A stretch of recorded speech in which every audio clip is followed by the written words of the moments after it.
Sous le soleil de la capitale économique, l'atmosphère est à la ferveur mais aussi à la gravité.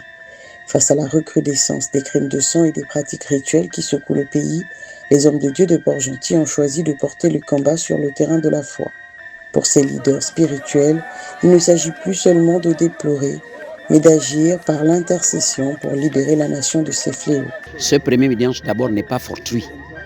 C'est le premier dimanche de l'année. Nous avons voulu marquer cette rentrée par un signe fort, dire stop au crime rituel. Dans un pays qui se veut civilisé, une nation, une grande nation comme le Gabon, les crimes ne doivent pas être un moyen d'ascension sociale.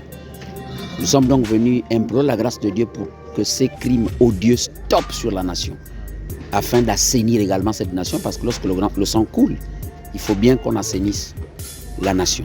C'est pourquoi nous étions donc réunis ce soir. Durant plusieurs heures, un véritable rallye de prière s'est emparé de la place de la Concorde, des voix unies élevées vers le Tout-Puissant pour demander une purification profonde du territoire national. Derrière les mots, une volonté ferme, briser ce que les fidèles appellent l'impureté spirituelle qui entrave la bonne marche du pays. Nous allons maintenant prier pour le désenvoûtement de Carrefour, le désenvoûtement de forêts, des cimetières, même dans les profondeurs, ils invoquent les démons. Nous allons désenvoûter l'océan, désenvoûter les forêts, là où sont allés la nuit.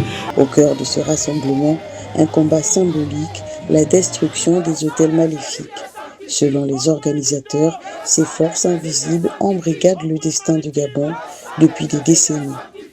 Vous savez, dans une nation, on va dire que dans une nation, tout le monde n'a peut-être pas la même sensibilité. Nous avons reçu mandat du Seigneur. Mandat nous a été donné par le Seigneur de contrer ces crimes par la prière, en vue d'assainir. Si nous ne le faisions pas, la nation n'ira pas bien.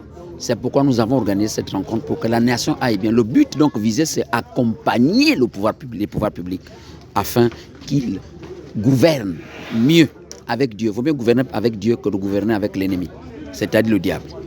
En clôturant cette journée, le corps de Christ espère avoir posé les jalons d'une restauration morale et sécuritaire pour le pays en ce début d'année 2026.